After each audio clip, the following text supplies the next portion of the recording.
Hello everyone, news today की इस अंक में आप सभी स्टूडेंट्स का स्वागत है। और आज यानी कि 13 फरवरी के न्यूज़ टुडे के इस अंक में कुल 4 न्यूज़ आर्टिकल हैं महत्वपूर्ण सुर्खियों के अंतर्गत, और उसके बाद कुछ शॉर्ट न्यूज़ हैं। और न्यूज़ आर्टिकल जो है उसके उस पे आधारित क्वेश्चंस भी आपके प्रैक्टिस के लिए दिए हुए हैं, जिसे आप प्रैक्टिस करके आपको मदद मिलेगी रिवीजन के लिए। तो वो बाद में, पहले इसे देख लेते हैं। जो पहला न्यूज़ आर्टिकल होगा हमारा, कंज्यूमर प्राइस इंडेक्स की पहली प्रेस रिलीज, मतलब सीपीआई। हमने होलसेल प्राइस इंडेक्स और सीपीआई कंज्यूमर प्राइस इंडेक्स सुना है, जो कि डायरेक्टली क्या, चीजों के मूल्यों को मापने का एक हमारे यहां फॉर्मूला है सरकार की तरफ से। थोक आधार पे जो मूल्य है वस्तुओं के, और जो कंज्यूमर प्राइस जो है उसका, मतलब जो रिटेल कंज्यूमर को जो पड़ता है, जो मूल्य गुड्स के और सर्विसेज के, तो उसकी बात की जा रही है यहाँ पे सीपीआई। तो इसका मतलब क्या है, ये पेपर 3 तो है ही, उसके पेपर 3 तो है ही ये, उसके साथ साथ क्या है, ये टॉपिक पेपर 3 के साथ साथ उसमें सब टॉपिक जो है इन्फ्लेशन, मुद्रास्फीति से जुड़ा हुआ है। मतलब मूल्यों के आधार पे ही हम ये पता कर पाते हैं कि देश में विभिन्न प्रकार के वस्तुओं और सेवाओं की में होने वाली वृद्धि जो है किस स्तर में है आज। तो ये 2 ही टूल है हमारे पास, जो जिसको अपनाया जाता है और जिसके आधार पे, और जिसका सहायता किसे मिलता है, पॉलिसी मेकर्स को। तो ये काफी इंपॉर्टेंट है, क्योंकि मैं इतना विस्तार से इसलिए बता रहा हूं कि जीएस3 तो है ही, इसके साथ साथ इन मूल्यों का बढ़ना, अधिक होना और कम होने पे इसके आर्थिक के साथ साथ सामाजिक आयाम भी होते हैं। तो इसलिए ये इंपॉर्टेंट है। उसके बाद फ्रंटियर टेक हब ने technology services reimagination ahead road map जारी किया है, नीति आयोग। बेसिकली ये नीति आयोग की एक रोड मैप है, और किसके लिए, ये जो फ्रंटियर टेक हब मतलब टेक्नोलॉजी सेक्टर का विकास कैसे हो उसके संदर्भ में बात करता है। ये जो पूरा का पूरा रोड मैप है, मतलब पूरा का पूरा टेक्नोलॉजी सेक्टर में कौन कौन से सेक्टर इंपॉर्टेंट है, जिसका विकास कैसे किया जाए, या उससे जुड़े हुए महत्वपूर्ण पहलू जैसे कि आईटी सेक्टर और उससे जुड़े हुए अन्य चीजें, तो इसके बारे में ये बात करती है। तो ये नीति आयोग की रिपोर्ट है एक। उसके बाद डीएसी के द्वारा नई कैपिटल एक्विजिशन प्रपोजल्स को मंजूरी दी गई है। डीएसी हमने सुना है, रक्षा अधिग्रहण परिषद, मतलब डिफेंस एक्विजिशन काउंसिल के द्वारा, जो कि देश के लिए रक्षा खरीदों को देखरेख का काम करती है, और उसके संदर्भ में जो नीतियां हैं उसके से जुड़ी हुई है। तो और उसके द्वारा जो बड़ी खेप जब मंगवाया जाना, या बड़ी खेप के लिए सेना के लिए दिया जाना, मंजूरी दिया जाना, एक बड़ी घटना, महत्वपूर्ण डेवलपमेंट है। तो इसमें हम लोग समझने का प्रयास करेंगे कि कौन-कौन से हथियार या कौन-कौन से अ, जो इक्विपमेंट है उसके अधिग्रहण का ये प्रपोजल दिया गया है, मंजूरी दी गई है। और इस संस्था के बारे में थोड़ा बहुत हम लोग समझने का प्रयास करेंगे, और इसके क्या आयाम हैं, कैसे ये भारतीय सेना को और मजबूत बनाएगा, अत्याधुनिक बनाएगा। उसका 2070 तक नवीकरणीय स्रोतों में वृद्धि, लेकिन स्ट्रक्चरल चैलेंजेस इसकी गति को धीमा कर रहे हैं। मतलब क्या, ये जो नीति आयोग का रिपोर्ट हम लोग पढ़ रहे थे, नीति आयोग मतलब 2070 नेट जीरो के लिए, 2070 तक जो नेट जीरो का लक्ष्य था उसके संदर्भ में जो डिफरेंट रिपोर्ट हमने पढ़ा, कल हमने देखा था कृषि के संदर्भ में रिपोर्ट थी, और वेस्ट जनरेशन से संबंधित, वेस्ट मैनेजमेंट से संबंधित रिपोर्ट थी। उसी चरण में ये विद्युत क्षेत्र से संबंधित है। और विद्युत क्षेत्र भी इंपॉर्टेंट है, क्यों? क्योंकि जो कार्बन उत्सर्जन है, वो कहीं न कहीं महत्वपूर्ण रूप से किससे जुड़ा हुआ है? विद्युत उत्पादन से जुड़ा हुआ है, उससे संबंधित गतिविधियों से जुड़ा हुआ है। तो यहाँ यही बताया जा रहा है कि नवीकरणीय स्रोत जो है ना, उसे रिप्लेस करेंगे, जो कि विद्युत ऊर्जा किस पे आधारित है अभी? जीवाश्मी ईंधन पे। तो उसको रिप्लेस करेंगे, लेकिन फिर भी जो हमारे देश में जो स्ट्रक्चरल चेंजेज़ है, संरचनागत चेंजेज़ हैं, वो बने रहेंगे, जो कि चुनौती उत्पन्न करेंगे। तो उस पे ध्यान दिया जाना आवश्यक है। तो हम लोग इस आर्टिकल में यही समझने का प्रयास करेंगे विस्तार से। इसके साथ-साथ कुछ शॉर्ट न्यूज़ है, जैसे कि मूल प्रस्ताव, भारतीय राज्य व्यवस्था से संबंधित प्रस्तावों के विभिन्न प्रकार में हमने पढ़ा है, तो मूल प्रस्ताव की बात की जा रही है। एक्सचेंज ट्रेडेड फंड, इकोनॉमिक्स के बारे में, मैंग्रोव क्लेम, स्पीशीज टर्नओवर, संयुक्त समुद्री बल, और अंत में लाइसोसोमल स्टोरेज डिसऑर्डर। तो ये शॉर्ट न्यूज़ है आज के। चलिए हम लोग पहले न्यूज आर्टिकल से स्टार्ट करते हैं। कंज्यूमर प्राइस इंडेक्स की पहली प्रेस रिलीज। तो सबसे पहले कंज्यूमर प्राइस के बारे में ही समझ लेते हैं। कंज्यूमर मतलब कंज्यूमर, अंतिम उपभोक्ता को प्राइस जो दिया गया, तो मतलब क्या है, ये रिटेल का प्राइस है। ये रिटेल का प्राइस है। मतलब हम और आप दुकान पे जाके जो किसी भी सेवा या वस्तु के लिए जो पे करते हैं, वही प्राइस, ये उसी का आकलन इसमें किया जा रहा है, इस इंडेक्स में निकाला जा रहा है। तो इसमें सिर्फ वस्तु ही नहीं बल्कि वस्तु और सेवा। तो कुल मिलाकर क्या है कि समय-समय पे इसमें बदलाव भी किए जाते हैं। मतलब आधार वर्ष जो है कि उसमें जो मूल्य, जो बेसिक मूल्य क्या रखा जाए, किस जिसके तुलना में वो वृद्धि हो गई, जिससे मापा जाए कि अर्थव्यवस्था में जो रिटेल प्राइस है उसमें कितनी मुद्रास्फीति है। और मुद्रास्फीति कितनी है तो उससे हमें पता चल पाएगा कि हमारे आपके लिए, आम जनता के लिए महँगाई कितनी अधिक है। और महँगाई का बढ़ना इतना चिंताजनक क्यों है? क्योंकि महँगाई का बढ़ना इतना चिंताजनक इसलिए है कि महँगाई जहाँ इन्फ्लेशन जहाँ क्या है कि जो आवश्यक वस्तुएँ हैं, उसकी जो पहुँच है, वो उसे कम करता है। पहुँच मतलब महँगी हो जाएगी चीज़ें, तो जहाँ ₹100 में जो है 5 चीज़ें मिलती थी, अब ₹100 में 3 चीज़ें मिलेंगी, तो कम ही हो गई, पहुँच कम हो गई। बहुत कम ही लोग इसे अफ़ोर्ड कर पाएँगे, अफ़ोर्डेबिलिटी वाला मैटर हो जाएगा। दूसरा क्या है कि जो महँगा हुआ, जो खर्च करेगा वो, क्योंकि आवश्यक वस्तुएँ है ना, वो पैसा किस पे लगना था? वो पैसा सामाजिक मुद्दों पे, मतलब सामाजिक पक्ष पे लगना था, जैसे शिक्षा पे, स्वास्थ्य पे, वो अब खर्च कम हो सकता है। तो ये भी मुद्दा है। मतलब क्या? सामाजिक रूप से ये सामाजिक सुरक्षा को प्रभावित करता है। तो ये ध्यान रखेंगे, सामाजिक सुरक्षा को प्रभावित करता है, मतलब उसके स्वास्थ्य, एजुकेशन। तो इसलिए सबसे ज़्यादा अगर इनमें बदलाव होते हैं, इसमें मतलब मूल्य में वृद्धि होती है और मुद्रास्फीति का दबाव ज़्यादा दिखता है अर्थव्यवस्था में, खास करके ये कंज्यूमर प्राइस इंडेक्स में। क्यों? क्योंकि ये रिटेल का प्राइस है और इसमें ऐसी वस्तु और सेवाएँ हैं जो हमारे आपके आम ज़रूरतों, आम दैनिक जीवन के ज़रूरतों से डायरेक्टली जुड़ी हुई हैं। तो अगर इसमें दिख रहा है तो इसका सीधा-सीधा प्रभाव जो सबसे संवेदनशील वर्ग है, जो कमज़ोर वर्ग है आर्थिक रूप से, जो गरीब तबका है, जो लोअर मिडल क्लास है, उस पे सबसे अधिक पड़ने वाला है और उसको दोनों तरफ से पड़ने वाला है। तो इसलिए ये देश के नीति निर्माताओं के लिए काफ़ी इम्पोर्टेंट आंकड़ा होता है। तो इसी के बारे में हम लोग समझने का प्रयास करेंगे, क्या है, कौन जारी करता है, कब-कब जारी किया जाता है, आधार वर्ष क्या है और अन्य पहलू। तो चलिए, तो इसीलिए जीएस पेपर 3 तो मैंने लिख ही दिया। अ, ओह सॉरी, इसमें यहाँ पे शायद यहाँ पे ये आर्थिक नीति लिखना था, आर्थिक नीति लिखा हुआ है। आर्थिक नीति होगी, मुद्रास्फीति, इसलिए इसे आर्थिक नीति बताया इसे। ठीक है? हुँ। सबसे पहले सीपीआई किसके द्वारा निकाला जाता है? मैं बार-बार इसमें नाम यही ले रहा हूँ, 2 ये है, सीपीआई और डब्ल्यूपीआई। तो अभी सीपीआई की बात कर रहे हैं, डब्ल्यूपीआई की बात नहीं कर रहे हैं, ठीक है? डब्ल्यूपीआई थोक का मूल्य लेती है, ठीक है? और ये क्या लेती है? ये रिटेल का। तो ये पहले हम लोग क्लियर कर लेंगे, ठीक है? चलिए। हुँ।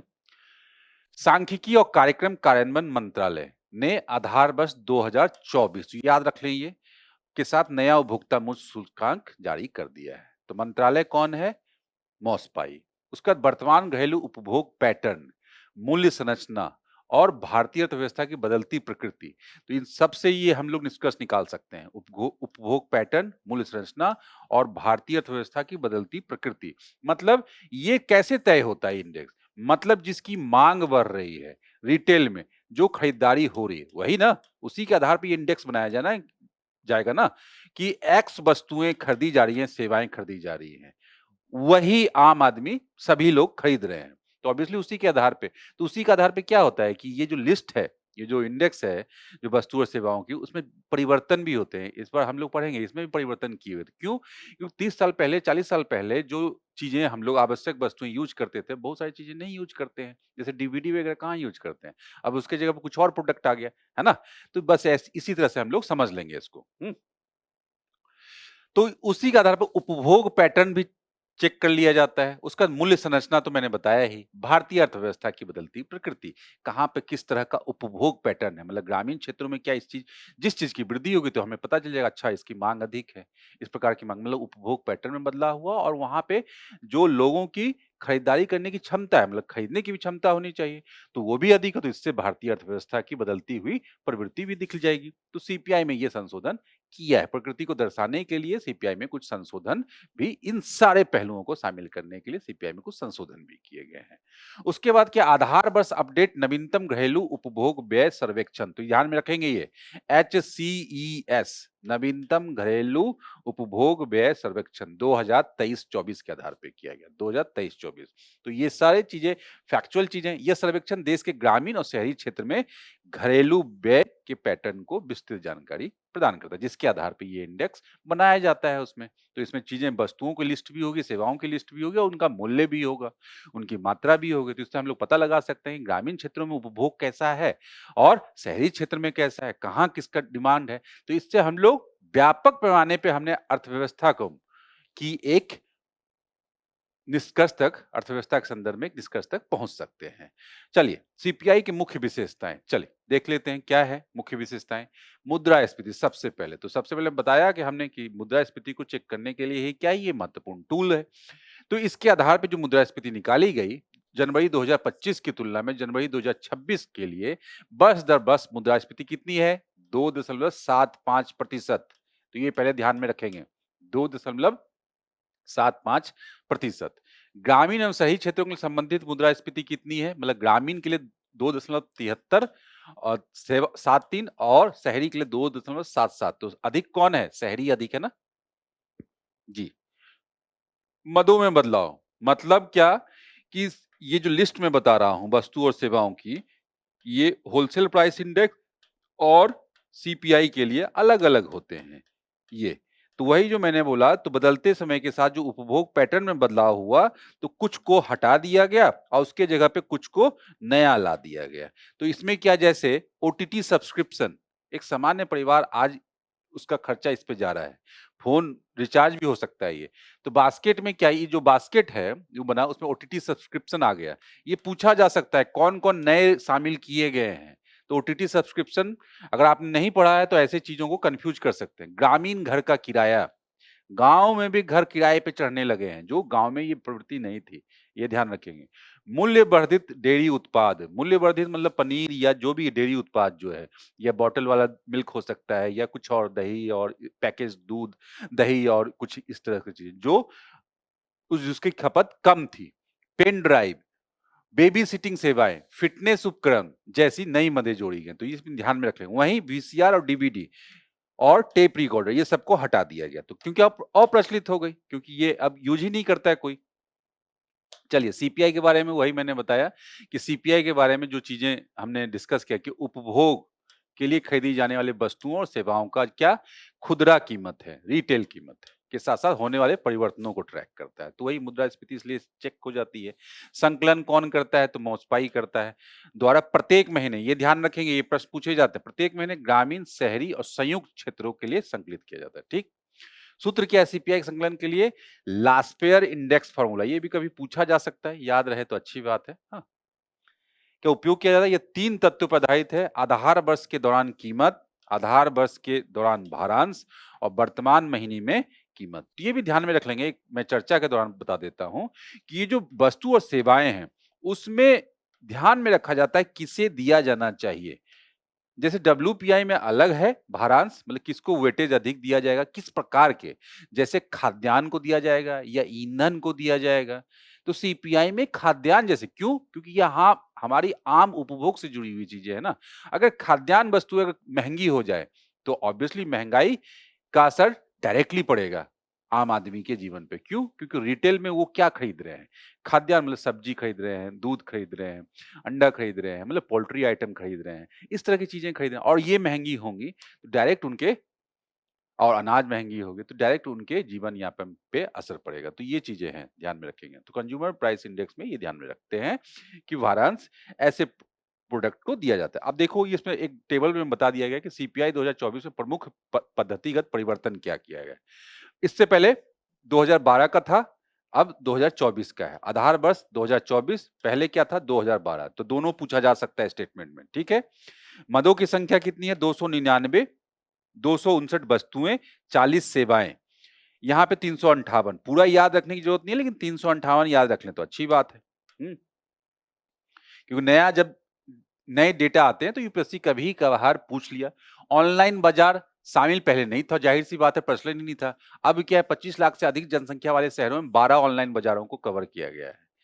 उसका डेटा वर्गीकरण क्या है, उद्देश्य के अनुसार व्यक्तिगत उपभोग के वर्गीकरण। 1999 का अनुरूप समूह और उपसमूह था, अभी 2018 का अनुरूप प्रभाग समूह वर्ग और उपवर्ग है। घरेलू घरेलू घर किराया सूचकांक संकलन, ये केवल शहरी क्षेत्र नियोक्ता द्वारा प्रदान किए गए आवास सहित था, लेकिन अब क्या है, शहरी और ग्रामीण दोनों ही, तो ये यूनिक पॉइंट्स हैं, ये सब ये पॉइंट पूछे जा सकते हैं, क्योंकि ये अर्थव्यवस्था में हो रहे उपभोग के परिवर्तन के रूप में देखा जा रहा है। ये राज्य स्तर पर डेटा प्रसार केवल संयुक्त सूचकांक, ग्रामीण शहरी और संयुक्त सूचकांक और मुद्रास्फीति तीनों। और खाद्य और पेय पदार्थ पे भारांश पहले कितना था, 45.86%, यहाँ 36.75%। देखिए इसकी भारांश काफी अधिक है, खाद्य और पेय पदार्थ, ठीक है, तो ये ध्यान में रखेंगे। तो ये ऐसा भी स्टेटमेंट दिया जा सकता है कि खाद्य और पेय पदार्थ के भारांश में कमी आई है, तो ये हम लोग ध्यान में रखेंगे। चलिए, तो प्रश्न इसको देख लेते हैं। प्रश्न क्या है, सीपीआई आधार वर्ष 2024 के संदर्भ में निम्नलिखित कथनों पर विचार कीजिए। तो यही है कि ये केवल शहरी उपभोग पैटर्न को दर्शाता है, तो हम लोग हटा देंगे इसको। चलिए, फिर ये क्या है जनवरी 2026 की मुद्रास्फीति दर के संदर्भ में निम्नलिखित कथनों पर विचार कीजिए। तो शहरी मुद्रास्फीति दर ग्रामीण से कम रही है, तो शहरी अधिक थी 2.77, है ना।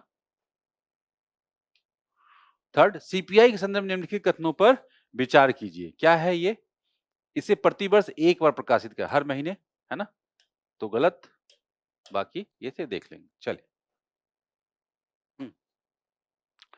अब क्या है, 2070 तक नवीकरणीय स्रोतों में वृद्धि भारत की संरचनात्मक चुनौतियां। तो यही रिपोर्ट है, जैसे हमने देख रहे हैं कि विभिन्न क्षेत्र के लिए 2070 तक मतलब विकसित भारत बनाने के लिए हमने विभिन्न फ्रंट पे काम करना शुरू किया है। तो उसके लिए हमारे विभिन्न लक्ष्य हैं, जिसमें कि जलवायु परिवर्तन से लड़ना भी महत्वपूर्ण लक्ष्य है। इसके साथ साथ जलवायु परिवर्तन के लिए हमारी अपनी प्रतिबद्धताएं हैं, जो हम लोगों ने आगे बढ़कर विश्व के मंच पे पंचामृत प्लान के दौरान हमने दिखाया है और दुनिया के लिए एक नेतृत्वकर्ता के रूप में उभरे हैं, जिसमें कि हमने पंचामृत प्लान में बताया 2070 तक हम लोग नेट जीरो अपनी अर्थव्यवस्था को बनाएंगे, मतलब जो उत्सर्जन है उसे शून्य करेंगे। तो ये कैसे होगा, ये दो तरीके से किया जा सकता है। एक तो क्या, जो जीवाश्मी ईंधन जो मुख्य स्रोत है, तो मुख्य स्रोत क्या है, जीवाश्मी ईंधन, उसे रिप्लेस किया जाना पहला। दूसरा, उसके जगह पे मतलब उसके रिप्लेस करने की बजाय उसे कम करना, दोनों चीजें हैं। और तीसरा क्या है कि अधिक से अधिक ग्रीन टेक्नोलॉजी को बढ़ावा देना और सतत जो गतिविधियां हैं उसे बढ़ावा देना। तो यही पूरी की पूरी व्यवस्था बनानी है इस तरह से, जिससे कि 2070 तक नेट जीरो की व्यवस्था हम लोग के लक्ष्य को हम लोग प्राप्त कर सकें। इसमें हमने डिफरेंट सेक्टर को देखा, नीति आयोग की जो रिपोर्ट है, नीति आयोग ने डिफरेंट सेक्टर मतलब क्षेत्रवार ढंग से बताया, इस क्षेत्र में, इस क्षेत्रक में ये करना होगा, ये नहीं करना होगा, और ये कमियां हैं इसमें जिसमें सुधार की आवश्यकता है। जैसे हमने कृषि देखा पहले, वेस्ट मैनेजमेंट देखा, तो वैसे ही ये क्या है, पावर सेक्टर, तो इसकी बात हम लोग कर रहे हैं। तो हम लोग यहाँ पे बात यही कर रहे हैं कि ये जो हेडिंग है, इसका क्रक्स ये है कि ये जो पावर सेक्टर है, तो हम लोग उद्देश्य अगर समझ गए हैं कि उत्सर्जन को अगर कम करना है, तो ऑब्वियसली पावर सेक्टर में कि जो अभी डिपेंडेंसी कोयले पे अधिक है, जीवाश्मी ईंधन पे अधिक है, उसे कम करके नवीकरणीय पे होगा। और नवीकरणीय ऊर्जा हमारी वृद्धि हो भी रही है। क्यों? क्योंकि हमने देखा है ये अभी 2025 में ही लगभग आधे के बराबर नवीकरणीय ऊर्जा स्रोत हो गया है। हमारे कुल उत्पादन का, बिजली उत्पादन का, कुल उत्पादन का नवीकरणीय ऊर्जा स्रोत से प्राप्त कर लगभग आधा, ये हम लोग डेटा में देख सकते हैं। तो ये काफी अच्छे तरीके से कर रहे हैं, लेकिन कुछ संरचनागत समस्याएं हैं। किसमें? नवीकरणीय ऊर्जा स्रोत से बिजली प्राप्त करने पे, जिसे कि दूर किया जाना आवश्यक है। तो हम लोग इस आर्टिकल में उसी के बारे में बातचीत करेंगे। तो सबसे पहले ये संदर्भ यही है, तो संदर्भ नीति आयोग की रिपोर्ट है, और इसमें क्या है कि यह रिपोर्ट वर्तमान नीति परिदृश्य मतलब करंट पॉलिसी सिनेरियोज और भारत के 2070 के नेट जीरो परिदृश्य, तो एनजेडएस, है ना, एनजेडएस और सीपीएस प्रतिबद्धता के बीच समन्वय स्थापित करेगा। ठीक, और तभी तो जाके 2070 वाला ये लक्ष्य जो है प्राप्त कर पाएँगे हम लोग। और इसके अंतर्गत क्या है, विद्युत क्षेत्र में बदलाव की जाँच करती है। तो बेसिकली यही रिपोर्ट कहता है। और ये मंत्रालय कौन होगा? पर्यावरण, वन और जलवायु परिवर्तन मंत्रालय के 2024 तक के डेटा के तहत 2020 के आंकड़ों के अनुसार भारत की कुल ग्रीन हाउस गैस का कितना है? बिजली क्षेत्र से 39.4%, है ना? कल हमने वेस्ट प्रबंधन क्षेत्र, अपशिष्ट प्रबंधन से हम क्षेत्र से संबंधित हमने देखा था कि कितना उत्सर्जन हो रहा है। तो ऐसे ही 39.4% यहाँ पे पावर सेक्टर से। चलिए, प्रमुख अनुमान क्या है? प्रमुख अनुमान है कि विद्युतीकरण आधारित मांग, मतलब क्या? ऊर्जा का एक जो प्रमुख स्रोत होगी वो क्या होगी? बिजली हो जाएगी। आज क्या है, कोयला भी जला के कर रहे हैं, आज क्या पेट्रोलियम भी कर रहे हैं, तो बिजली से कर रहे हैं। ठीक है? विद्युत ऊर्जा विद्युत ऊर्जा का मुख्य माध्यम बन जाएगी। ठीक है? ऊर्जा का इलेक्ट्रिक हीटर, इलेक्ट्रिक केटल, ये सब हमने देखा है। इलेक्ट्रिक जो चूल्हे हैं घर में, सब कुछ इलेक्ट्रिक से चलने वाला और बन जाएगी। और 2070 तक कुल ऊर्जा खपत में विद्युत की हिस्सेदारी कितनी हो जाएगी? 40% कुल ऊर्जा की बात है। और 60% एनजेडएस होने का अनुमान है। नेट जीरो सिनेरियो में। ठीक? उसके बाद नवीकरणीय ऊर्जा क्षमता का विस्तार। नवीकरणीय ऊर्जा क्षमता, जैसा हम बता रहे हैं कि रिप्लेस करना है ऊर्जा रूपांतरण के लिए, देश के ऊर्जा रूपांतरण के लिए ऊर्जा परिदृश्य को जीवाश्मी ईंधन से हटा के नवीकरणीय पे करना है, मतलब सौर ऊर्जा, पवन ऊर्जा, इस तरह से। तो इसमें क्या होगा? 9 से 14 गुना वृद्धि होगी। 9 से 14 गुना। और ग्रिड क्षमता का 90 से 93% हिस्सा कहाँ? नवीकरणीय ऊर्जा, सौर, फोटोवोल्टिक और मेनली पवन ऊर्जा। तो ये भी ध्यान में रखेंगे इसकी महत्वपूर्ण रूप से, क्योंकि हम मैंने अभी क्या बताया कि कुल बिजली उत्पादन का भी वर्तमान में लगभग आधा जो है नवीकरणीय ऊर्जा से आ रहा है। और नवीकरणीय ऊर्जा का 45% जो है किससे आता है? सोलर से आता है।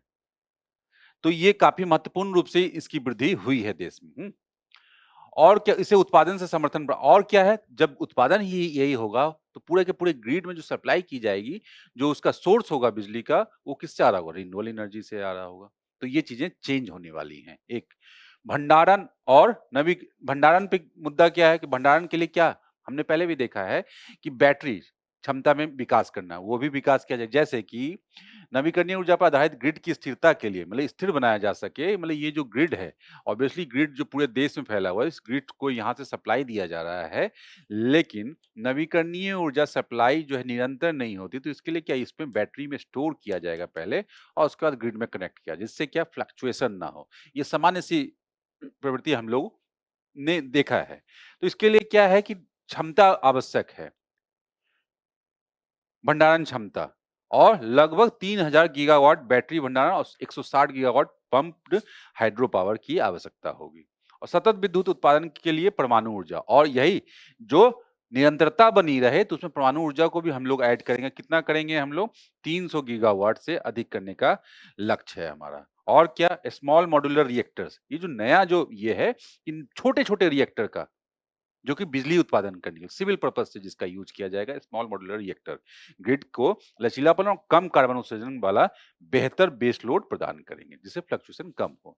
तो रिन्यूअल में आप न्यूक्लियर को भी ऐड कर लीजिए। कहें, चलिए दोबारा से रिपीट हो रहा है। हाँ, चलिए। लेकिन क्या है ऊर्जा क्षमता, नवीकरणीय ऊर्जा क्षमता की प्राप्ति और चुनौतियां, क्या क्या प्राप्ति और चुनौतियां हैं? तो जाहिर सी बात हम लोग देख ही रहे हैं कि ये ऊर्जा की बाधित उपलब्धता है। जैसे सोलर, जब तक सूर्य प्रकाश है तभी तक, या बादल वगैरह मेघा क्षमता की स्थिति हो गई तो वो बाधित हो जाती है, कम हो जाती है। पवन ऊर्जा सेम इसी तरह से, और यही। तो ये चीजें हम लोग देख सकते हैं। ठीक है, 24/7 नहीं है ये। ग्रिड संबंधी बाधाएं क्या है?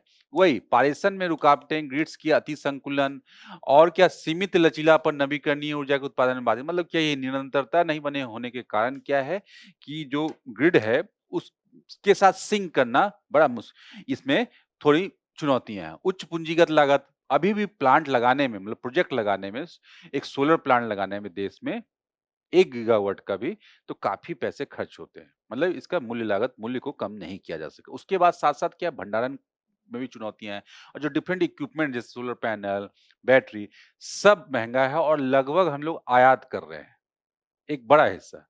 जिस कारण से और उसकी महँगाई लागत को जो है ना कम नहीं कर सक रहे हैं। परमाणु ऊर्जा का धीमा उपयोग, लंबी निर्माण अवधि और वित्त पोषण संबंधी चुनौतियां जो हैं, जिस कारण से जो है ना उसमें तेजी से विस्तार नहीं हो रहा है। भंडारण और लचीलेपन की कमी, वही सेम चीज, लंबी अवधि की भंडारण तकनीकें महंगी और वर्तमान में सीमित है। ये मेंस के लिए भी इम्पोर्टेंट है। सेम उसी तरह से डिस्कॉम का जो वित्तीय तनाव है, जो अधिकतर डिस्कॉम जो बिजली वितरण कंपनियां हैं, वो घाटे में हैं, हानि हो रही है उन्हें। और उसके बाद जो है ये जैसे वो विद्युत वितरण कंपनियों को भारी नुकसान और कमजोर बैलेंस शीट का एक बड़ी बाधा है। तो उसमें क्या ये सप्लाई वहां करेंगी अगर, तो वहां पे क्या है उन्हें मूल्य चुकाना होगा। तो यही है रिप्लेस करने के लिए, तो पहले से वो उन पे कर्ज बहुत अधिक है। तो ये बड़ा समस्या है। भूमि और मंजूरी संबंधी मुद्दे, यही है कि ये नवीकरणीय ऊर्जा प्लांट जैसे सोलर एनर्जी, उसके लिए क्या भूमि अधिग्रहण भी एक बड़ा समस्या है और भूमि अधिग्रहण कानून बड़ा मुद्दा है हमारे यहाँ। हमारे विभिन्न राज्यों के स्तर पे कि जमीन को अधिग्रहण करना, क्योंकि अधिक भूमि चाहिए अपेक्षाकृत। उसका कोयले के विकल्प के संबंधी जोखिम, वही कोयला हमारा आज कुल बिजली उत्पादन का लगभग 60% हमारा कोयले से आता है और उसका विकल्प बन पाना ये बड़ी चुनौती होगी और ग्रिड को जिससे स्थिर रखा जाए, जिससे स्थिर रूप से सप्लाई दिया जा सके। चलिए, विद्युत क्षेत्रक और ग्रीन हाउस गैस उत्सर्जन के संदर्भ में, ठीक क्या है? अम, विद्युत क्षेत्रक भारत के उत्सर्जन में नगण्य योगदान देता है। तो देखा ही हमने 39.4%। याद रखेंगे ये डेटा वाले प्रश्न जो है ना, क्योंकि नया डेवलपमेंट है, उससे प्रीलिम्स में डायरेक्ट प्रश्न पूछ दिए जाते हैं। विद्युतीकरण आधारित मांग, इलेक्ट्रिफिकेशन लेड डिमांड के संदर्भ में निम्नलिखित कथनों पर विचार कीजिए। तो सेम वही जो हमने देखा ही अभी, क्या 2070 तक विद्युत की भूमिका घटने का अनुमान है? नहीं, घटने का अनुमान नहीं है, बढ़ेगा। हम्म। परमाणु ऊर्जा के संदर्भ में निम्नलिखित कथनों पर विचार कीजिए। ये भी अच्छा यूनिक पॉइंट यहाँ निकल के आया कि परमाणु क्षमता को बढ़ाया जाएगा, यही हमने देखा है। तो इसलिए तीनों स्टेटमेंट सही हैं। स्मॉल मॉड्यूलर रिएक्टर, 300 गीगावाट क्षमता, परमाणु ऊर्जा विस्तार में लंबी निर्माण अवधि और वित्तीय चुनौतियां बाधक हैं। तो ये बाधक भी इसमें शामिल हो गया। चलिए, यही डिफेंस एक्विजिशन काउंसिल ने अभी मंजूरी दी है प्रपोजल्स को, जिससे क्या है बड़े पैमाने पे रक्षा क्षेत्र के लिए कुछ खरीद की जाएगी।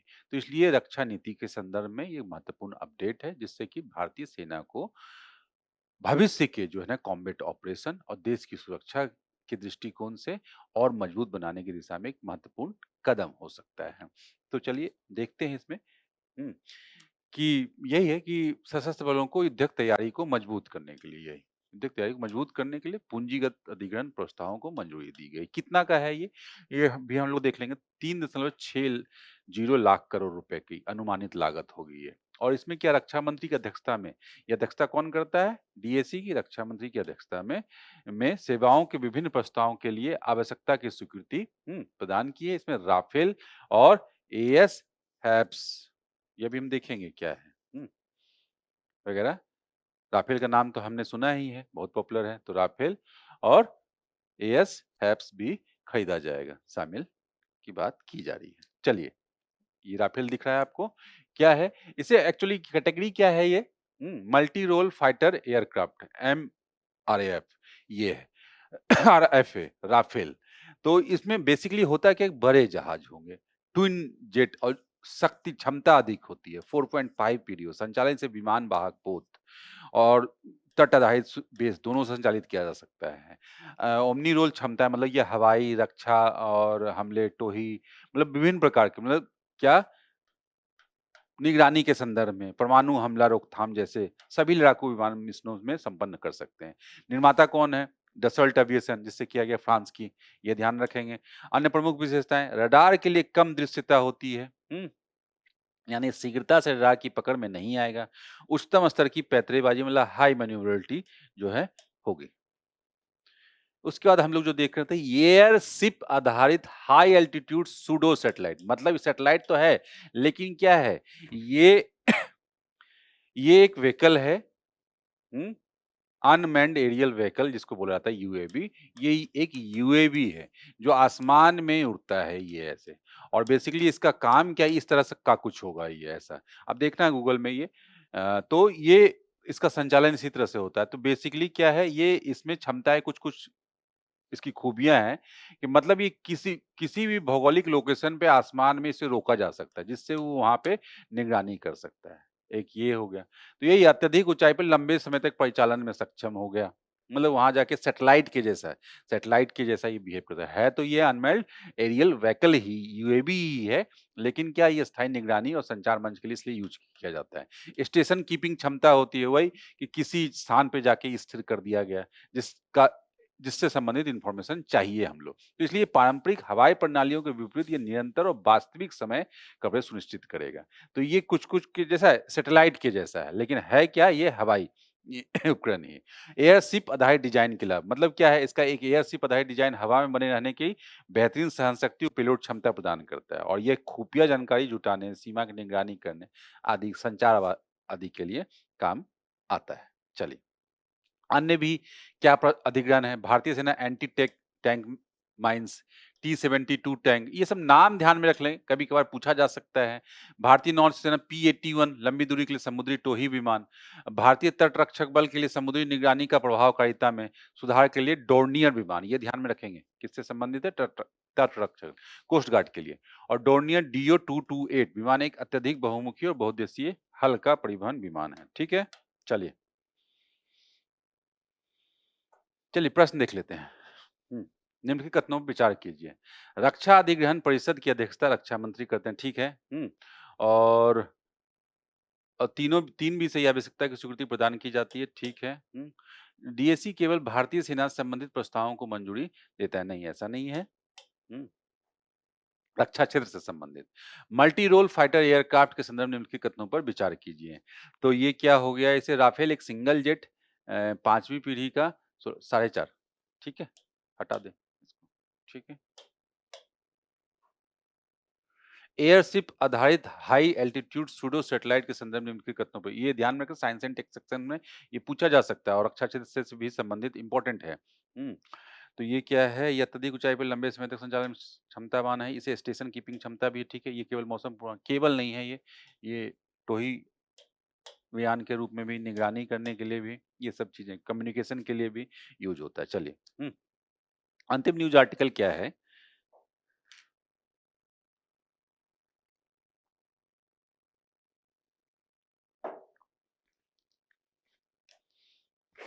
अंतिम news article frontier tech hub ने technology services reimagination ahead road map जारी किया। यही नीति आयोग की ही है। नीति आयोग की संस्था नीति फ्रंटियर टेक हब मतलब टेक्नोलॉजी के डेवलप से संबंधित जो रिसर्च और ये चीजें हैं उससे संबंधित ये संस्था नीति आयोग के अंतर्गत और उसके द्वारा India technology services reimagining ahead मतलब किस तरह से तकनीकी से संबंधित सेवाओं को आगे बढ़ाया जाना। तो इसमें जो महत्वपूर्ण औद्योगिक क्षेत्रक हैं तकनीकी क्षेत्रक में उन पे भी ध्यान दिया जाएगा, उनकी बात की जाएगी। तो यही सब चीजें इसमें शामिल की गई है। तो सबसे पहले ये है कि इसका नाम हम लोग देख लेंगे, ध्यान में रखेंगे किसके द्वारा निकाला गया है। तो India's technology services reimagination ahead. तो ये 10 वर्षीय रोड मैप है एक्चुअली 10 वर्ष के लिए। और क्षेत्रक कौन-कौन से होंगे? जैसे मैंने बताया टेक्नोलॉजी क्षेत्रक, तो वही आईटी सेवा, सॉफ्टवेयर विकास, डिजिटल परिवर्तन, संचालन के माध्यम से ग्राहकों के लिए तकनीकी समाधान डिजाइन, निर्माण, कार्यान्वयन और प्रबंधन को समर्थन करता है। तो यही भारतीय प्रौद्योगिकी सेवा उद्योग में यही तो शामिल है। चलिए अब इस उद्योग पूरे सेक्टर के बारे में हम लोग कुछ महत्वपूर्ण आंकड़े देख लेते हैं। क्या है? योगदान क्या है? जीडीपी में लगभग 7% का योगदान और वार्षिक लगभग कितना है? 265 बिलियन डॉलर का राजस्व उत्पन्न करता है और ये हम भी जानते हैं कि सेवा क्षेत्र में महत्वपूर्ण हिस्सेदारी है इसकी, सेवा क्षेत्र में। और आज देश में जो विकास हुआ, जो डिजिटलीकरण हुआ, इस पूरे के पूरे प्रौद्योगिकी क्षेत्र का महत्वपूर्ण योगदान है, तो इसलिए भी इम्पोर्टेंट है। तो अब क्या है विकसित भारत 2047 फिर से आ गया। अगर उसके लिए तो इसे मजबूत करना आवश्यक है कि परिकल्पना के अनुरूप इस क्षेत्र को 2035 तक कितना करना है? 750 से 850 बिलियन डॉलर का वार्षिक राजस्व प्राप्त करने का लक्ष्य रखना होगा। मतलब यहाँ से डबल कर देंगे, हाँ, ताकि जीडीपी में 7 से 8% की हिस्सेदारी बनाई रखी जा सके। साथ ही क्योंकि हमारा क्या है जीडीपी बढ़ के कितनी हो जाएगी? 30 मिल हाँ, 30 ट्रिलियन अमेरिकी डॉलर, यही हो जाएगी ना 2047 तक का लक्ष्य, यही है हमारा। तो इस संदर्भ में ये चीजें बढ़ेंगी, तो इसलिए मूल्य को बढ़ा दिया गया है। बढ़ाना होगा। उसके बाद क्या, साथ ही वैश्विक बाजार में अपनी हिस्सेदारी को वर्तमान 20% से 25% करना है। तो ये कुल मिलाकर क्या, इसे बढ़ाना है। चुनौतियाँ क्या हैं? मतलब कोविड के बाद हुआ, काफ़ी चीज़ें बदली हैं, चीज़ें रुकी भी हैं यहाँ पे सेवाएँ। उसके बाद एआई से ऑटोमेशन हुआ बड़े पैमाने पे, और जो कॉम्पिटिशन बढ़ा है समय के साथ, जिस कारण से वार्षिक समृद्धि दर जो है ना, अभी थोड़ा स्लो हुआ है, 4 से 5% कर दिया है। और मौजूदा रुझानों के अनुसार निर्धारित लक्ष्यों की तुलना में 250 से $300 बिलियन कमी रह सकती है। तो ये कमी हुई है अभी, लेकिन ये तात्कालिक है, जिसे कि आगे बढ़ाना होगा। उसके बाद क्या, प्राथमिकता वाले क्षेत्र कौन-कौन से होंगे जिसमें कर काम करके इसके आगे बढ़ाया जा सकता है? प्राथमिकता वाले इस रोड मैप में ही बताए गए 5 क्षेत्र होंगे, 5 प्रमुख आधार हैं। हाँ, जैसे एजेंटिक एआई मतलब एजेंट के द्वारा, मतलब हाइब्रिड मानव प्लस एजेंट सेवा मॉडल बनाने के लिए एआई का लाभ उठाना। मतलब दोनों की महत्वपूर्ण रूप से, तो इस प्रकार की सेवा हम लोग देख रहे हैं कि बॉट भी दे रहा है जवाब, और टेलीकॉलर भी जवाब दे रहे हैं, या फ्रंट हेड से भी जवाब मिल रहा है, मतलब हमारे आपके जैसे लोग वहाँ बैठे हुए हैं। तो दोनों तरह की सेवाएँ दी जा रही हैं, और हर जगह आप देखोगे, आज बैंकिंग में देखोगे, डिफरेंट इंडस्ट्रीज़ में देखोगे। तो ये चीज़ें, तो इस तरह के जो मॉडल हैं, उसको विकास करने पे जोर दिया जा सकता है, जिससे कि और इसे बढ़ाया जा सकता है। सॉफ्टवेयर और जो प्रोडक्ट है, जैसे कि सास मतलब सेवा के रूप में जो सॉफ्टवेयर, मतलब जो मेन सॉफ्टवेयर है, उसके हब के रूप में, मतलब सॉफ्टवेयर का डेवलपमेंट हो, क्योंकि बेसिक तो वही है सॉफ्टवेयर। जितना अधिक करेंगे उतनी एप्लीकेशन पे हम लोग डाल सकते हैं, उतना अप्लाई कर सकते हैं इस टेक्नोलॉजी को। डिजिटल इंफ्रास्ट्रक्चर को ज़ाहिर-सी बात है बनाना है, मजबूत करना है, अधिक लोगों तक पहुँचाना है, अंतिम व्यक्ति तक पहुँचाना है, और उसे सुरक्षित बनाना है। इसका एक महत्वपूर्ण हिस्सा क्या है? सुरक्षित बनाना है, जिससे साइबर क्राइम, साइबर अटैक से भी बचा जा सके। नवाचार आधारित इंजीनियरिंग, इनोवेशन, ज़ाहिर-सी बात है इनोवेशन को पे बल दिया जाना आवश्यक है, जैसे कि आर-एन-डी व्यय निधियों का लाभ उठाया जाना चाहिए। भारत के लिए भारत समाधान, मतलब भारत में ही समाधान ढूँढा जाए, भारत में ही। तो इसलिए क्या है, अनुकूलित एआई और बहुभाषी प्लेटफ़ॉर्म्स के साथ भारत की तेज़ी से बढ़ती घरेलू माँग का लाभ उठाना भी ज़रूरी है। मतलब क्योंकि माँग तो है ही यहाँ पे, इतनी बड़ी जनसंख्या है जो कि डिमांड कर रही है इन सेवाओं की, तो उसका लाभ उठाना चाहिए। ठीक है? चलिए प्रश्न को देख लेते हैं हम लोग। क्या है प्रश्न? भारतीय प्रौद्योगिकी सेवा उद्योग के संदर्भ में निम्नलिखित कथनों पर विचार कीजिए। तो वही जो डेटा था हमारे पास, उसकी बात की रही है। इस उद्योग में केवल हार्डवेयर निर्माण नहीं, ऐसा नहीं है, पहले ही खत्म। निम्नलिखित कथनों पर विचार कीजिए, क्या है? इसका उद्देश्य वैश्विक बाजार में हिस्सेदारी को 20% से घटाकर 15% बढ़ाना है, 20 से 25 करना है ना? ठीक है, गलत हो गया। निम्नलिखित में से कौन-सा विकास के 5 प्रमुख आधारों में शामिल नहीं है? मतलब इसी में, तो वही हरित कृषि विस्तार नहीं है ना? बाकी तो सब हैं। ठीक, चलिए। हाँ, अब यहाँ से हम लोग संक्षिप्त सुर्खियों को देखते हैं। इसमें जो पहली न्यूज़ आर्टिकल है, शॉर्ट न्यूज़ होगी, वो है मूल प्रस्ताव, भारतीय राज्य व्यवस्था से संबंधित, संसदीय प्रक्रिया से संबंधित, प्रस्ताव से संबंधित। प्रस्ताव का एक प्रकार, मतलब सबसे पहले यही प्रस्ताव लाया जाता है, इसलिए इसका नाम भी मूल प्रस्ताव है। उसके साथ-साथ अन्य प्रस्ताव हैं। तो ये अभी चर्चा में क्यों है? चर्चा में इसलिए कि एक सांसद के द्वारा लोकसभा में नेता प्रतिपक्ष के विरुद्ध एक मूल प्रस्ताव लाने का नोटिस दिया गया है।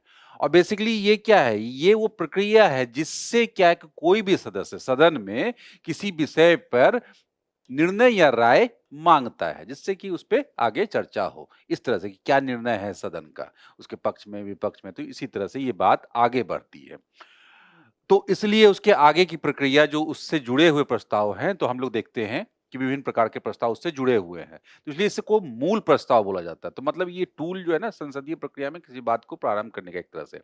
और खास करके जो बड़े पदों पे आसीन, संवैधानिक पदों पे आसीन जो लोग हैं, राष्ट्रपति, वो जो, या फिर इस तरह से पूरे की पूरी सरकार, मंत्रिपरिषद के विरुद्ध ही अगर कुछ बात करनी हो, उसको मतलब महाभियोग लाना हो, अविश्वास प्रस्ताव मतलब सरकार के विरुद्ध लाना हो, तो उसकी शुरुआत कहाँ से होती है? ऐसे ही होती है, मूल प्रस्ताव से होती है कि उच्च पदों पर आसीन व्यक्तियों के आचरण पर चर्चा केवल उचित शब्दों में तैयार किए गए मूल प्रस्ताव पर ही किया जा सकता है। और यानी स्वतंत्र प्रस्ताव है, मतलब ये एकदम स्वतंत्र प्रस्ताव है, एकदम नया फ्रेश आप समझ लो, जैसे किसी विशेष विषय पे चर्चा के निर्णय के लिए मतलब कि चर्चा होनी चाहिए या नहीं होनी चाहिए, ठीक है? इसलिए उसके बाद इसमें के 2 तरह के प्रस्ताव होंगे, सहायक प्रस्ताव और स्थानापन्न प्रस्ताव। मतलब सहायक प्रस्ताव मतलब ये मूल प्रस्ताव पर निर्भर होता है और चर्चा को नियंत्रित करने के लिए लाया जाता है, जैसे उदाहरण के लिए संशोधन या स्थगन प्रस्ताव। हुँ। दूसरा स्थानापन्न प्रस्ताव मतलब क्या, यह मूल प्रस्ताव के स्थान पे लाया जाता है ताकि किसी नीति या स्थिति पर नए सिरे से विचार किया जा सके। तो ये ध्यान में रख लेंगे ये। अगर अभी और भी चीजें आई हैं, मतलब संसद सत्र सत्र चल रहा है, बजट सत्र, तो उसमें जो संसदीय गतिविधियां हैं तो उससे प्रश्न आते हैं। ठीक है, चलिए अब वित्त व्यवस्था से संबंधित क्या एक्सचेंज ट्रेडेड फंड ईटीएफ हमने सुना, जो लोग निवेश कर रहे होंगे या बाजार में निवेश करने के इच्छुक होंगे, उन लोगों ने सुना होगा डिफरेंट टाइप के इंस्ट्रूमेंट होते हैं, जैसे एसआईपी होता है और कुछ लोग जो है डायरेक्ट स्टॉक में भी करते हैं, अपने पैसे में जो है ना वृद्धि हो जाए। तो उसी तरह से एसआईपी भी होता है, उसी तरह से ईटीएफ भी चीज़ें होती हैं। तो ईटीएफ के बारे में क्या है कि एक प्रकार का भारत में पहली बार गोल्ड एक्सचेंज ट्रेडेड फंड में निवेश है। इक्विटी आधारित म्यूचुअल फंड में निवेश से अधिक रहा है। तो कुल मिलाकर ये है। तो अगर जिन लोग जो नहीं समझते हैं उसके बारे में ये मैं बता रहा हूँ कि बेसिकली ये निवेश फंड है। इसमें कई प्रकार के अंतर्निहित परिसंपत्तियाँ जैसे कि शेयर भी है, स्वर्ण भी है, बॉन्ड भी है। मतलब एक तरह से क्या कि ये ऐसा इंस्ट्रूमेंट है जिसमें क्या कुछ हिस्सा उसका शेयर में जाएगा, मतलब निवेश किया जाएगा। आप इसमें पैसा डालोगे तो कुछ हिस्सा कहाँ जाएगा, बॉन्ड में जाएगा, कुछ गोल्ड में जाएगा। तो मतलब एक तरह से क्या हुआ कि हर जगह मतलब क्या सुरक्षा अधिक है, ऑब्वियसली किसी एक चीज़ मत पे नहीं जा रहे हैं। मतलब तीनों में अगर उतार-चढ़ाव होगा, तीनों में एक साथ उतार-चढ़ाव तो नहीं हो सकता एक साथ। तो ये ईटीएफ को शेयर बाजार में शेयर की तरह खरीदा और बेचा जा सकता है। ईटीएफ की कीमतें पूरे कारोबार दिवस के दौरान हर समय बदलती रहती है। इसके विपरीत म्यूचुअल फंड की कीमत दिन में केवल एक बार बदलती है। तो म्यूचुअल फंड से कैसे अलग है, ध्यान रखेंगे। ईटीएफ ये है, बाजार बंद होने के बाद तय होती है और सामान्यतः क्या ईटीएफ में दैनिक लिक्विडिटी अधिक होती है। तो इसके तुलना में लिक्विडिटी अधिक है तो ऑब्वियसली रिटर्न भी अधिक आएगा ईटीएफ पे, और अधिक होती है और शुल्क कम होता है, इसलिए इसे आसानी से खरीदा बेचा जा सकता है। ईटीएफ को लघु इकाइयों में नहीं खरीदा या बेचा जा सकता है, इसके विपरीत म्यूचुअल फंड को आंशिक। तो ये अंतर भी है कि लघु का मतलब म्यूचुअल फंड 500 में शुरू भी हो सकता है। तो ये चीजें इसमें मूल्य अधिक है। ठीक है, चलिए मैनग्रोव क्लेम पर्यावरण से संबंधित क्या है ये मैनग्रोव क्लेम? इसको मड क्लेम भी बोलते हैं। मतलब क्या, पारिस्थितिकी दृष्टि से महत्वपूर्ण प्रजाति है, हालांकि इनकी संख्या घट रही है और दक्षिण पूर्व एशिया के मैनग्रोव और नदीमुखी तंत्रों में प्राप्त होते हैं। ये बेसिकली क्या है, आईसीआर जो केंद्रीय समुद्री मत्स्यिकी अनुसंधान संस्थान है ने नियंत्रित परिस्थितिकी में मैनग्रोव क्लेम की कृत्रिम प्रजनन में सफलता प्राप्त की है। तो ये चीजें जो है ना, एक नया टर्मिनोलॉजी पूछी जा सकती है। बेसिकली क्या है, ये द्विपाटी प्रजाति है, मतलब मोलस्क का एक विविध समूह है। आप समझ सकते हो मोलस्क के मतलब छोटे जीव, मतलब कैसे, जो समुद्री क्षेत्र में क्लैम, ऑयस्टर जो सीप जिसको बोलते हैं, स्कैल्प, मसल्स, इसके दो खेल खोल होते हैं और ये जीव ताजे जल और खारे जल दोनों में प्राप्त होते हैं। और ये जीव कार्बनिक पदार्थों में समृद्ध पंख युक्त सतहों में प्राप्त होते हैं, पोषक तत्वों के पुनर्चक्रण और तलछट की स्थिर करने में महत्वपूर्ण भूमिका निभाते हैं, तटीय समुदायों को की आजीविका और खाद्य सुरक्षा में सहायक हैं। केरल के कुछ भागों में इन्हें स्थानीय रूप से कंडल कक्का कहा जाता है। तो ध्यान में रखेंगे, ये चर्चा में है तो ये पूछा जा सकता है। स्पीसीज टर्नओवर ये भी पर्यावरण संरक्षण से, तो ये भी इंपॉर्टेंट परिघटना है। क्या है कि अभी पाया ये गया है कि स्पीसीज टर्नओवर यानी कि प्रजाति स्थानापन्न की गति धीमी हो गई है। क्या हुई है, धीमी हो गई है। मतलब जैव विविधता से जुड़ा हुआ एक महत्वपूर्ण परिघटना है। यह धीमापन पर्यावरण का क्षरण और क्षेत्रीय प्रजाति समूहों के मतलब जो स्थानीय स्तर पर मिलते हैं उसके संकुचन का दुष्प्रभाव, मतलब उनकी जो है घट रही है। तो बेसिकली होता क्या, टर्नओवर का मतलब फिनांस के संदर्भ में समझेंगे कि कितना आप पैसा कमाते हो, कितना टर्नओवर है। उसी तरह समझ लगते हैं कि इसका आशय क्या है कि उस दर से है कि जिस पर किसी पारिस्थितिकी समुदाय में कुछ प्रजातियां समाप्त होती है, मतलब इसका उल्टा, और उनकी जगह क्या, नए प्रजातियां आ जाती हैं। नई प्रजातियां मतलब कुछ पुराने वाले समाप्त हो गए, नई प्रजातियां समाप्त हो जाएंगी। तो अब देखो, अगर ये चीज मतलब क्या विविधता बढ़ेगी, तो अगर ये प्रक्रिया धीमी हो जाती है तो मतलब क्या स्पीशीज टर्नओवर प्रजातियों के बीच प्रतिस्पर्धा कैसे होगा ये। तो टर्नओवर की गति में कमी परितंत्र के भविष्य के जलवायु में उतार चढ़ाव से निपटने की क्षमता को कम कर सकता है। मतलब क्या, क्षमता को, मतलब जितना डाइवर्स होने की क्षमता अधिक होगी किसी भी इकोसिस्टम में, वो उतना जो है जलवायु परिवर्तन को संभाल सकता है, उससे बचाव कर सकता है, अनुकूलित कर सकता है। क्यों? क्योंकि उसमें विविधता अधिक विविध होने की क्षमता है, इतने विविध होने की क्षमता है। अगर कोई ये चला भी गया तो उसकी जगह पे कोई नया आ गया। तो ऑब्वियसली क्या ये विविधता इसकी बरकरार रही ना, तो विविधता इसका मेंटेन हो। तो कुल मिलाकर क्या विविधता को बनाए रखने की जो प्रक्रिया है, वही क्या है? वो जो है स्पीशीज़ टर्नओवर है, जिससे कि स्पीशीज़ की संख्या और विभिन्न प्रकार से जो विविधता है वो बनी रहती है, उसकी क्षमता अधिक होती है और जिससे क्या किसी प्रकार के परिवर्तन से लड़ने के लिए वो जो है ना क्षमतावान होता है। तो ये अगर कम हो रहा है तो इसका मतलब क्या? कि उसकी क्षरण की दर अधिक हो जाएगी और पारिस्थितिकी तंत्र में संरचना परिवर्तन का खतरा बढ़ जाता है। और बेसिकली किससे होगा ये? प्रतिस्पर्धा से हो सकता है, परभक्षण से हो सकता है, स्वाभाविकता आदि से हो सकता है। तभी ना, जैसे देखो कि यहाँ पे कोई प्रजाति आ गई बाहर से आई, ये प्रतिस्पर्धा इसलिए और वो जो है ऐसा प्रजाति है कि वो सबको खाता है वो। तो ऑब्वियसली ये सबको किसी को फलने-फूलने ही नहीं देगा, तो मतलब प्रजाति विविधता कम हो जाएगी ऑब्वियसली। तो ये चीज़ें हैं। ये अक्सर कहाँ पे होता है ये? जहाँ पे इन्वेसिव स्पीशीज़ का हमला होता है, बाहर से आने वाले स्पीशीज़। ये भी चीज़ें होती हैं या प्रदूषण या कुछ इस प्रकार की चीज़ें भी हो सकती हैं। चलिए संयुक्त समुद्री बल मतलब भारत में पहली बार क्या कंबाइंड टास्क फोर्स सीटीएफ 154 की कमान संभाली। क्या है संयुक्त समुद्री बल? मतलब क्या ये कंबाइंड मैरीटाइम फोर्सेज के तहत एक प्रमुख बहुराष्ट्रीय प्रशिक्षण टास्क फोर्स है। ये बेसिकली क्या मतलब समुद्री सुरक्षा से संबंधित है, ये समुद्री बल है ये। पूरे अंतर्राष्ट्रीय स्तर पे कुछ देश मतलब 47 राष्ट्र मिलकर क्या स्वेच्छा से एक संस्था का निर्माण करते हैं जो कि समुद्री सुरक्षा के लिए काम करते हैं मतलब इच्छुक देशों गठबंधन coalition for of the willing है ये और कि समुद्री क्षेत्र में सहयोग के लिए बहुराष्ट्रीय साझेदारी है बेसिकली ये तो उसी में मेन क्या है इसको फोरम को क्या बोलते हैं संयुक्त समुद्री बल और उसके अंतर्गत क्या टास्क फोर्स है कंबाइंड टास्क फोर्स 154 जिसकी कमांड अभी भारत में आई है तो ये डायरेक्टली पूछा भी जाता है कि हाल फिलहाल में अभी चर्चा में था वो जो है कंबाइंड टास्क सीटीएफ 154 किससे संबंधित है? तो समुद्री सुरक्षा और सही बहुराष्ट्रीय सहयोग, इससे ये ध्यान में रखना होगा। दायित्व क्या है? अवैध गैर राज्य तत्वों का मुकाबला करना, मतलब जैसे समुद्री डकैत या जो अन्य तस्कर वगैरह, स्मगलर वगैरह और समुद्री सुरक्षा, स्थिरता और वैश्विक व्यापार की मुक्त आवागमन को सुनिश्चित करना। 5 संयुक्त समुद्री बल हैं मतलब वही अलग-अलग नाम है 150, 151, 152, 53, 54 तो इसमें क्या है 150 क्या है स्पेसिफिक अरब खाड़ी के बाहर समुद्री सुरक्षा अभियान, 151 क्या है समुद्री दस्यु डाकुओं के लिए, 152 अरब खाड़ी के भीतर समुद्री सुरक्षा, 153 लाल सागर की समुद्री सुरक्षा, 154 समुद्री सुरक्षा हेतु प्रशिक्षण। ये प्रशिक्षण का है, ठीक है? इसी का अध्यक्ष बना है। बैसिलस सबटिलिस क्या है बैसिलस सबटिलिस एक सूक्ष्म जीव है बेसिकली और इसे एक राज्य ने अपने राज्य सूक्ष्म जैसे राज्य जीव होता था ना उसी तरह से राज्य के सूक्ष्म जीव के रूप में अपनाया है कौन सा राज्य है केरल केरल जो है देश का पहला राज्य बन गया जिसने सूक्ष्म बैसिलस सबटिलिस को राज्य सूक्ष्म जीव घोषित किया है तो ये काफ़ी महत्वपूर्ण घटनाएँ पूछी जा सकती है कि क्यों चर्चा में था? तो बेसिकली है क्या ये प्रोबायोटिक मतलब अच्छा वाला बैक्टीरिया जो कि हमारे पेट में, गट में होता ही है। आजकल आप पेट से संबंधित कोई भी बीमारी में खास करके बच्चों के लिए आप जाओगे दस्त या ये जो भी हुई, तो उसके पेट में समस्या है, तो ये प्रोबायोटिक दिया जाता है। प्रोबायोटिक मतलब आपको एक लिक्विड के जैसा होगा वो पीना होगा। वो बड़े लोगों को भी दिया जाता है वो। तो वो प्रोबायोटिक ही होता है वो। हुँ, तो इस तरह से।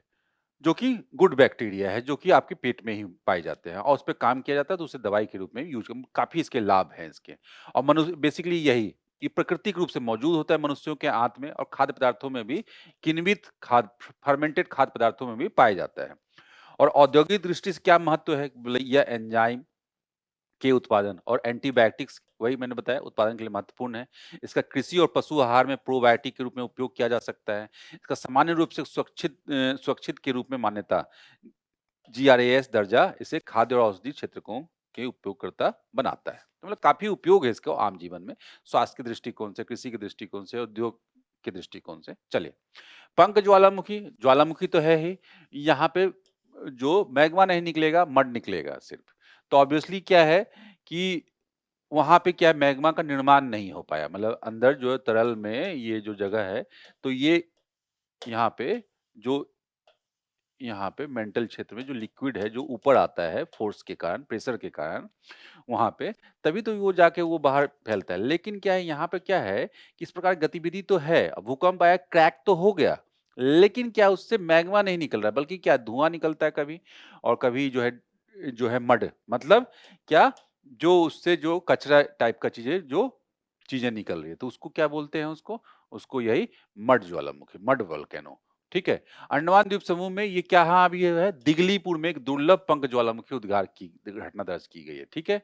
इस घटना पर वैज्ञानिक निगरानी शुरू हो गई है और बेसिकली क्या होता है, अनुमान होता है आगे होने वाली घटना, मतलब वहां पे कुछ एक्टिविटी हो रही है।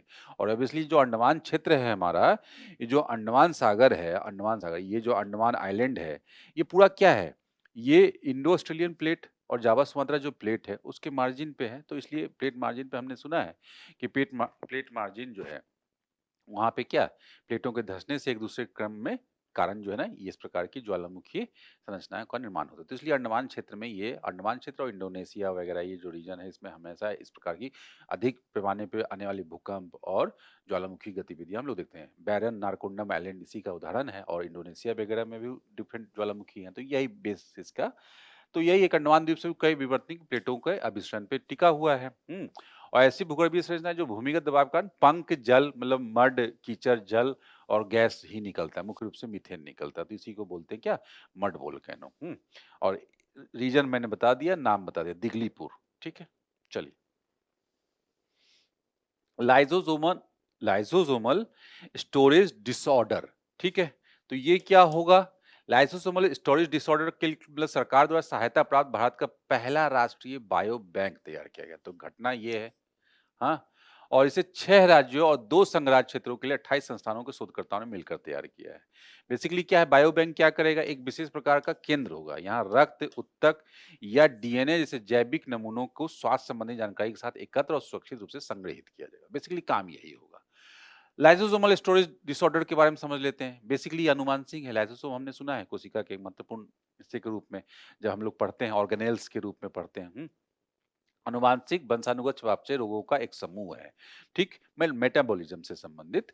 और ये विकार लाइसोसोम से जुड़े प्रोटीन बनाने वाले जीन में दोष के कारण होता है। और इन रोगों में शरीर की कोशिकाओं में विषाक्त पदार्थ जमा होने लगते हैं, जिसको कि कोशिका खत्म नहीं कर पाता। और विषाक्त पदार्थ अगर जमा होने लगेगा, तो क्या है कि वो उसके खतरनाक प्रभाव होंगे स्वास्थ्य पे। हाँ, इनके उपचार के विकल्प सीमित हैं और बहुत महंगे हैं। एलएसडीज समूह के कई रोगों को अभी तक कोई इलाज, मतलब इससे डिफरेंट टाइप के रोग हो सकते हैं। हुँ। तो लाइसोसोम के बारे में हम लोग देख लेते हैं। लाइसोसोम कोशिका के अंदर झिल्ली से घिरा अंगक है, ठीक है, ऑर्गेनेल जो मैंने बोला। और इन्हें कोशिका की आत्मघाती थैली इसलिए बोला जाता है कि जो भी उसमें खराब चीजें जाती है उसको खत्म कर देता है और वो खुद को भी खत्म कर लेता है। और इसमें पाचन एंजाइम होते हैं जो अपशिष्ट पदार्थों को खंडित करते हैं। तो यही काम है ना इसका, खंडित करने का काम है। खंडित करते हैं और कोशिका के घटकों का पुनर्चक्रण करते हैं। तो अगर इसमें समस्या हुई तो कोशिका का क्या पुनर्चक्रण संभव हो पाएगा या अपशिष्ट पदार्थों का खंडन हो पाएगा? नहीं हो पाएगा। तो इसलिए इंपॉर्टेंट फंक्शन करने वाला सिस्टम जो है ना, जब प्रभावित होगा तो मानवीय स्वास्थ्य पर प्रभाव पड़ सकता है। तो इसलिए इंपॉर्टेंट अपडेट है। तो चलिए, इस प्रकार से आज के न्यूज़ टुडे के इस अंक को हम लोग यहीं पे कंक्लूड करते हैं। आप लोग रिवीजन करते रहिए, मल्टीपल रिवीजन कीजिए क्योंकि परीक्षा नज़दीक है। और अधिक से अधिक प्रश्न लगाइए, जो इसमें दिए गए हैं उस प्रश्न को भी सॉल्व कीजिए और उनका आंसर हम लोग यहाँ पे कमेंट बॉक्स में भी लिख सकते हैं।